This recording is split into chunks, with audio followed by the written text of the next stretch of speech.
Olá, pessoal! Tudo bem com vocês? Rosina de AZ, deste domingo, desta semana, tem uma novidade para você. Mas, porém,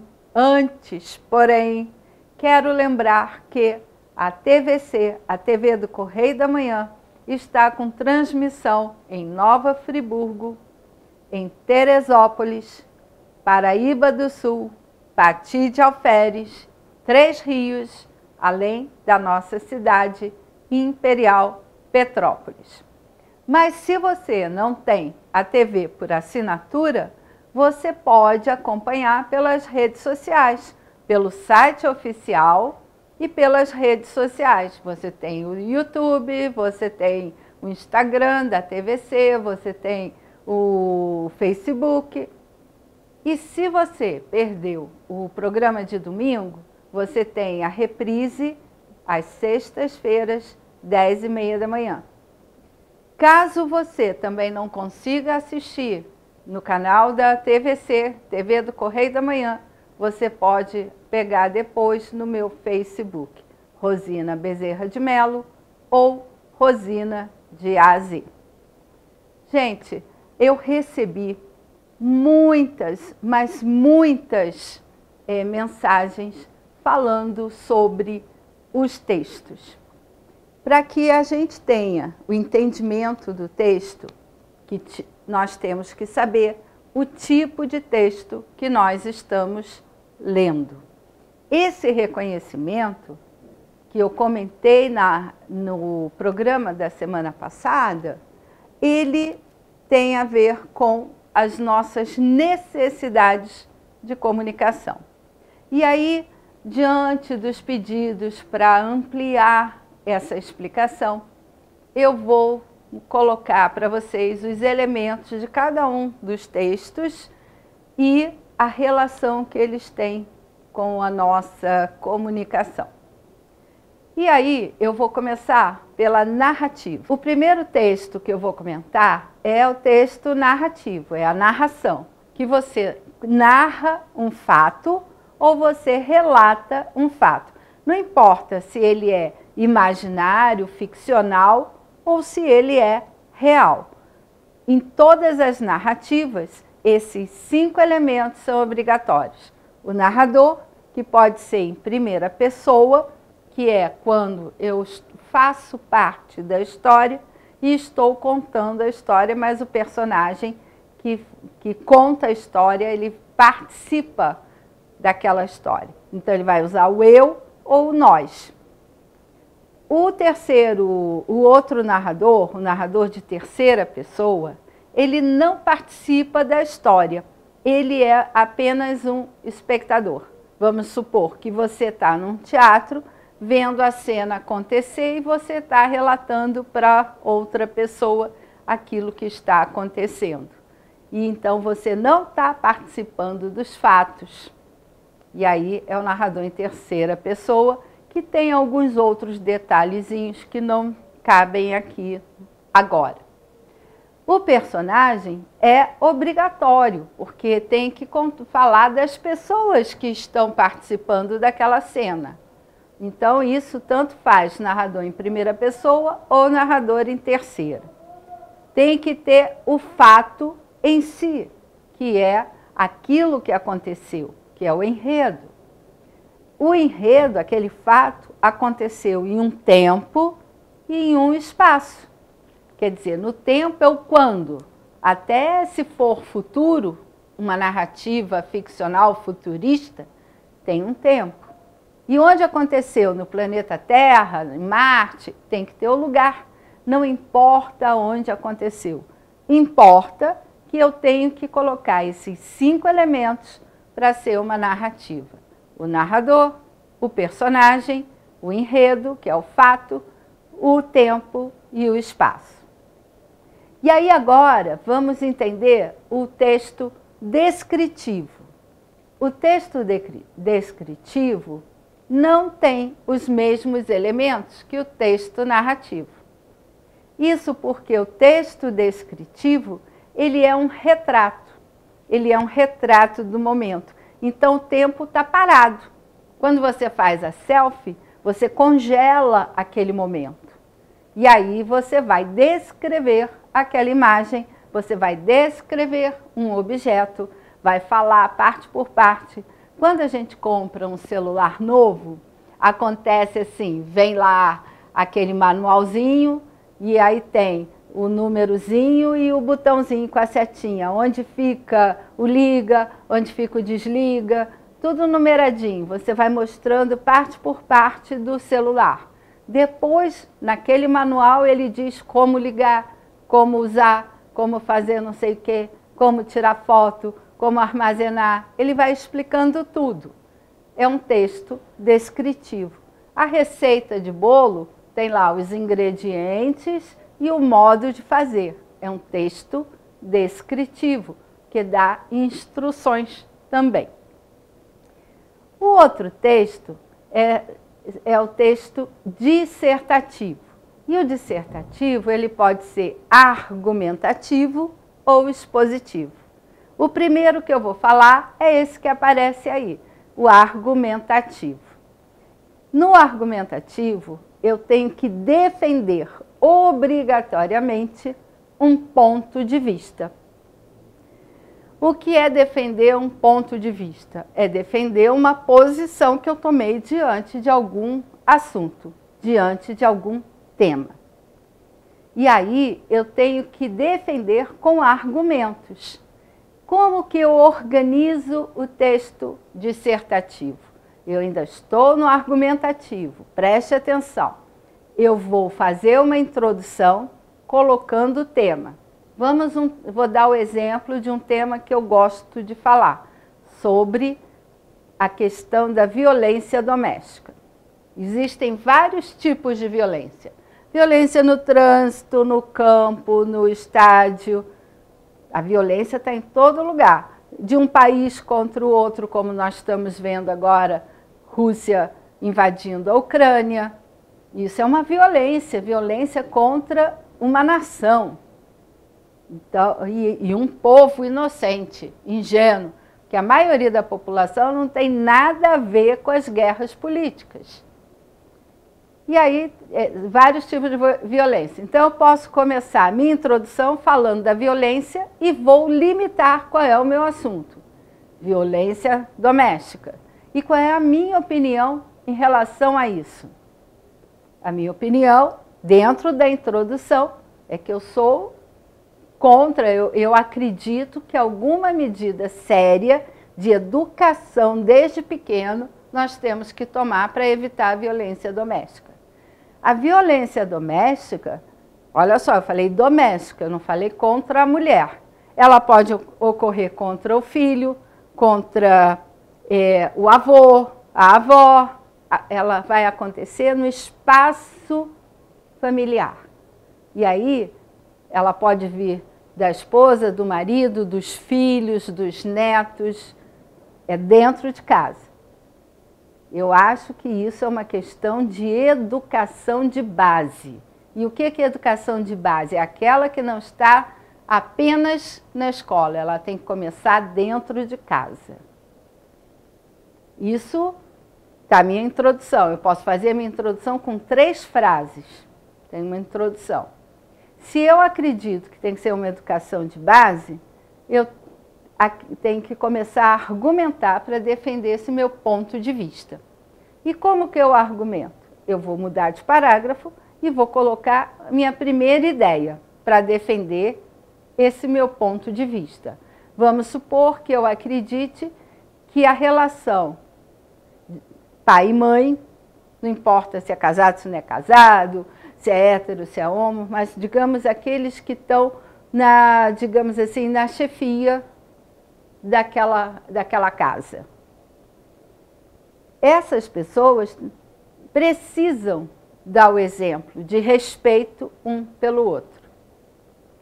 Primordial. O adulto dá o exemplo. Se o adulto se dirige à criança com grosseria, com agressividade, que exemplo ele está dando?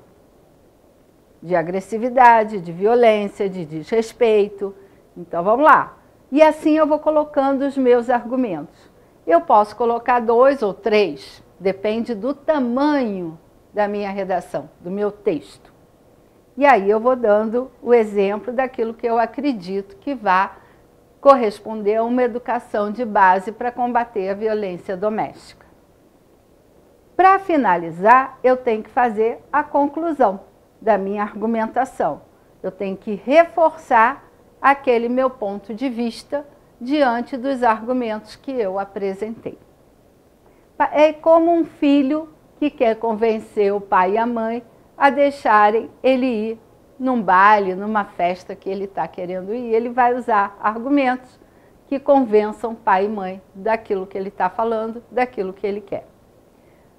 O outro tipo de dissertação é a dissertação expositiva.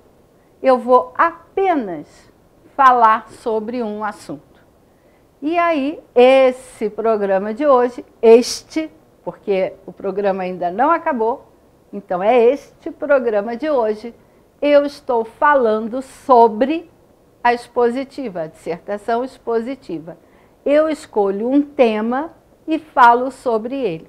Eu também tenho uma introdução, um desenvolvimento e uma conclusão. Os textos precisam ter essa organização, porque eu tenho que introduzir o meu assunto, desenvolver o meu assunto e concluir o meu assunto. Até na fala, nós precisamos organizar o nosso pensamento para que o outro entenda. Ah, você esqueceu de falar das partes do texto narrativo. A mesma coisa, eu tenho uma introdução na narrativa, vou brincar com a historinha do Chapeuzinho Vermelho, que ela estava lá feliz, brincando, não tirava o casaquinho que tinha um capuz vermelho que a vovó fez para ela, na aldeiazinha onde ela morava, toda feliz da vida. A introdução da narrativa é esse estado de calmaria, até que acontece um fato que vai mudar tudo. A vovó fica doente e a mãe manda ela levar docinho para a vovó. Só que a mãe manda ela ir pela estrada, diz para ela não cortar o caminho por meio do bosque ou por meio da floresta. Gente, o que a Chapeuzinho faz? Aí começou o desenvolvimento. Ela desobedece à mãe e corta o caminho pelo meio da floresta. E aí acontece tudo. E esse desenvolvimento, um fato, vai dar origem a outro. É sempre uma relação de causa e efeito. Ela não obedeceu à mãe, entrou pelo bosque. Foi cantando, brincando no bosque, chamou a atenção do lobo. O lobo, espertalhão, conseguiu enganar a Chapeuzinho e ela contou para onde ela ia. E assim um fato leva ao outro, até chegar àquele ponto de maior tensão que nós chamamos de clímax. E aí é quando a Chapeuzinho já está na casa da vovó, começa o clímax, ela bate na porta, o lobo atende e a Chapeuzinho não percebe que é o lobo e começa a fazer aquelas famosas perguntinhas. Para que esse olho tão grande? Esse é o ápice. Até que ela pergunta, e essa boca tão grande? Se você conta essa história para criança pequena, eles vão gritar. É para te comer. E assim chegou ao ponto máximo da história. Depois daí, só pode vir o desfecho, que é a sua conclusão. Então, todo texto narrativo tem essa estrutura. O dissertativo, argumentativo, tem uma estrutura obrigatória. O expositivo, uma estrutura obrigatória. O descritivo, também uma estrutura obrigatória.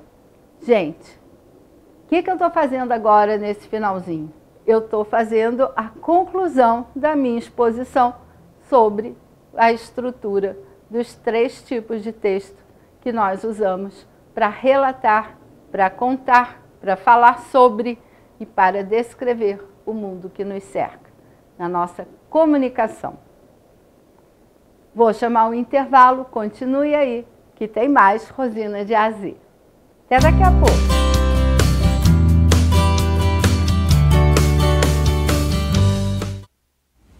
Você já pensou sobre o que é ser petropolitano? Ser petropolitano é viver a história e viver na história. É tratar Dom Pedro II e a Princesa Isabel como vizinhos. Ter uma natureza incomparável e ter um ar serrano que os turistas adoram. É também, às vezes, ter todas as estações do ano em um só dia. Ser petropolitano é se emocionar com os corais e marchar com as bandas marciais. É enfrentar o trânsito na subida da serra e reclamar do pedágio. É comemorar os gols e, às vezes, sofrer pelo serrano. Ser petropolitano é ser resiliente, ser solidário. Ser petropolitano é amar esta cidade imperial, na qual nascemos ou escolhemos para viver. Correio Petropolitano, o jornal que tem no seu nome o orgulho de ser petropolitano. Todos os dias em uma banca perto de você.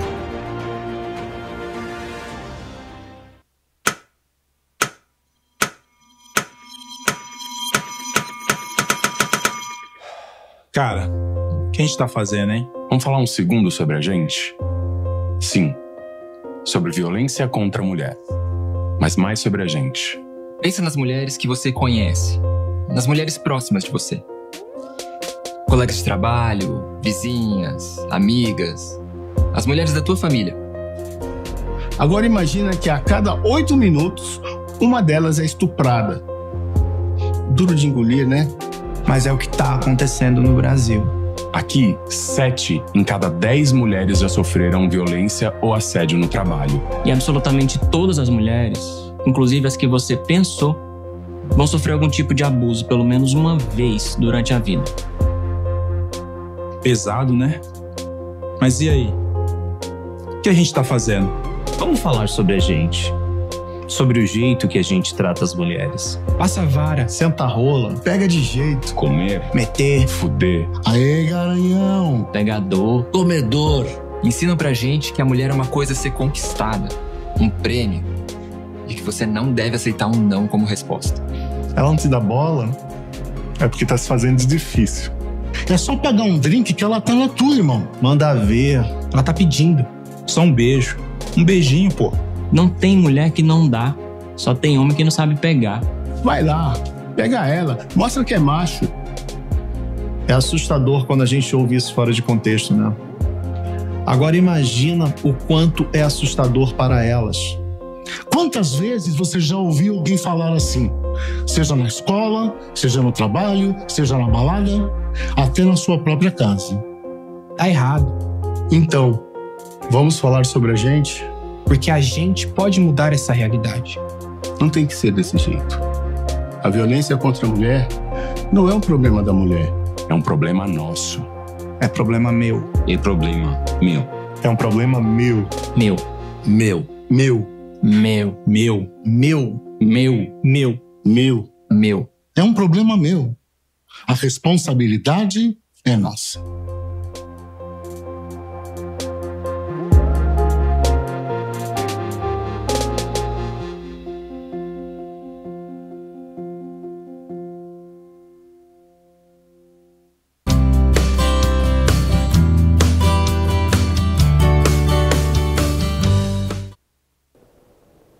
Rosina de Azê está de volta e no programa de hoje, no primeiro bloco, eu expliquei, respondendo as dúvidas de várias pessoas que me perguntaram, pediram para que eu detalhasse as partes dos textos de cada um dos tipos de texto, da narrativa, da descrição e do texto dissertativo, argumentativo e dissertativo expositivo.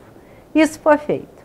Agora, nesse segundo bloco, eu quero bater um papo com vocês de algo muito importante que vai acontecer no próximo domingo. Vocês sabem que eu sempre disse aqui e torço, eu sou Flamengo. Mas olha a roupa que eu estou hoje.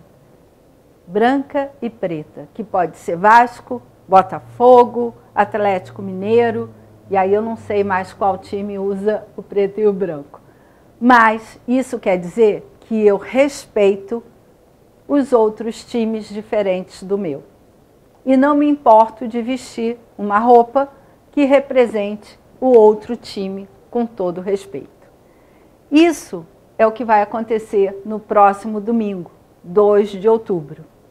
Quando o meu programa for ao ar, o horário reservado para a votação, para a eleição, já terá terminado. E é um dia que você precisa exercer o seu direito de cidadão. Existem países no mundo que as pessoas, os habitantes, não têm essa opção. Na China, o povo não vota. Quem vota são os políticos entre eles. E aí eles elegem, entre eles, quem irá governar. Na Rússia, não existe um partido de oposição. Você só tem a opção de reeleger aquele que está lá. Não tem outra opção. E até dentro da população, se alguém se opor aos mandos daquele que está no poder, é preso e some. Isso acontece também em outros países da América do Sul. A oposição não existe mais. E quando alguém ousa se manifestar, ele some. É preso e depois some, ninguém sabe, ninguém viu. Nós vivemos num país onde nós podemos escolher ainda o nosso presidente, o nosso governador.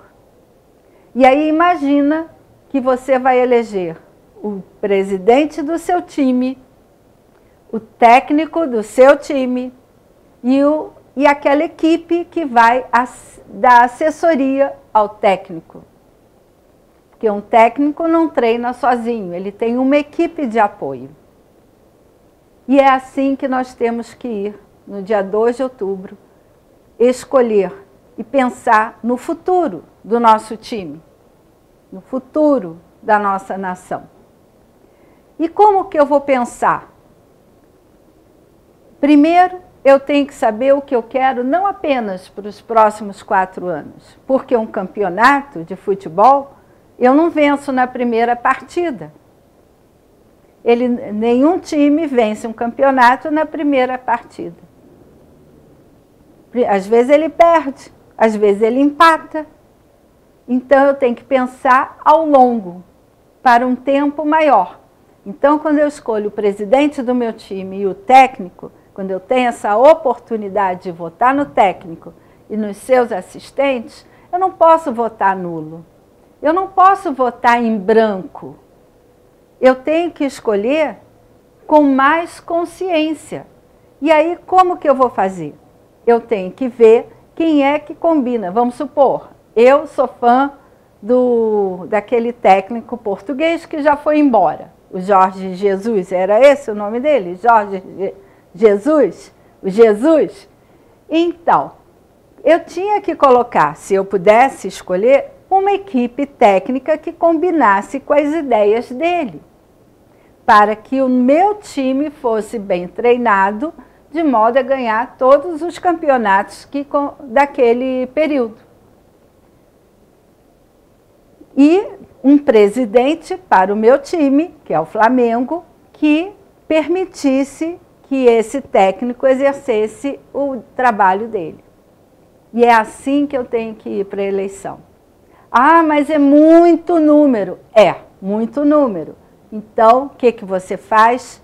Não é ficar ouvindo o que um fala, o que outro fala. Escolhe você. E o voto é secreto. Você não precisa contar para ninguém em quem você vai votar, o que você vai escolher. Não precisa. Você faz sua colinha. Pesquisa no Google, pesquisa na internet. Na sua cidade deve ter candidatos a algum cargo eletivo. Você pesquisa, vê o que o cara já fez de bom pela cidade, qual é a história do cara, se ele é envolvido em falcatrua, se ele tem o rabo preso com alguém. Faz a sua escolha pessoal. Ah, a família está pressionando. Inventa, fala que você vai votar em fulano, não conta seu voto. Vai no dia da eleição com uma roupa neutra, para não sofrer agressão, porque tem gente que é contra fulano, o outro é contra Beltrano. Então, vai neutro, não revela, vai com uma roupa neutra, mas vai. Nada de votar nulo, não dá ao outro o direito de decidir por você como será a sua vida. Vai votar, não vote em branco, escolha todos os seus representantes, enquanto ainda podemos fazer isso. Então, o que você tem que votar? Você tem que escolher um presidente, você tem que escolher um governador, você tem que escolher um senador da República, um deputado federal e ainda tem que escolher um deputado estadual, que é a equipe do presidente e a equipe do governador. E eles precisam estar bem afinados, bem alinhados com as suas ideias. Não adianta eu colocar um que pense de um jeito e o outro que pense o contrário, porque aí vai ser aquela confusão, um brigando com o outro igual torcida. Então vamos pensar pelo bem do nosso país, da nossa nação. Não é o que eu quero somente para 4 anos. É para um futuro longo. Um campeonato de futebol eu não ganho na primeira partida. É preciso tempo para trabalhar uma equipe. É preciso tempo para resolver os problemas. E sejam conscientes, responsáveis. E votem. Votem felizes, que é uma festa da democracia. Gente, Rosina de AZ está ficando por aqui hoje. E lembrem-se que eu sou professora de português, eu ensino redação, eu ensino português, ensino literatura e ainda oriento trabalhos acadêmicos. O meu telefone sempre aparece aí, você pode entrar em contato comigo. Eu atendo também online, não apenas presencial. Então, se você mora em Friburgo, Três Rios, Teresópolis, Pati de Alferes, Paraíba do Sul, eu posso te orientar. É só você entrar em contato pelo meu WhatsApp, DDD 24 992 95 0031. Excelente semana e que Deus abençoe a todos nós. Até semana que vem.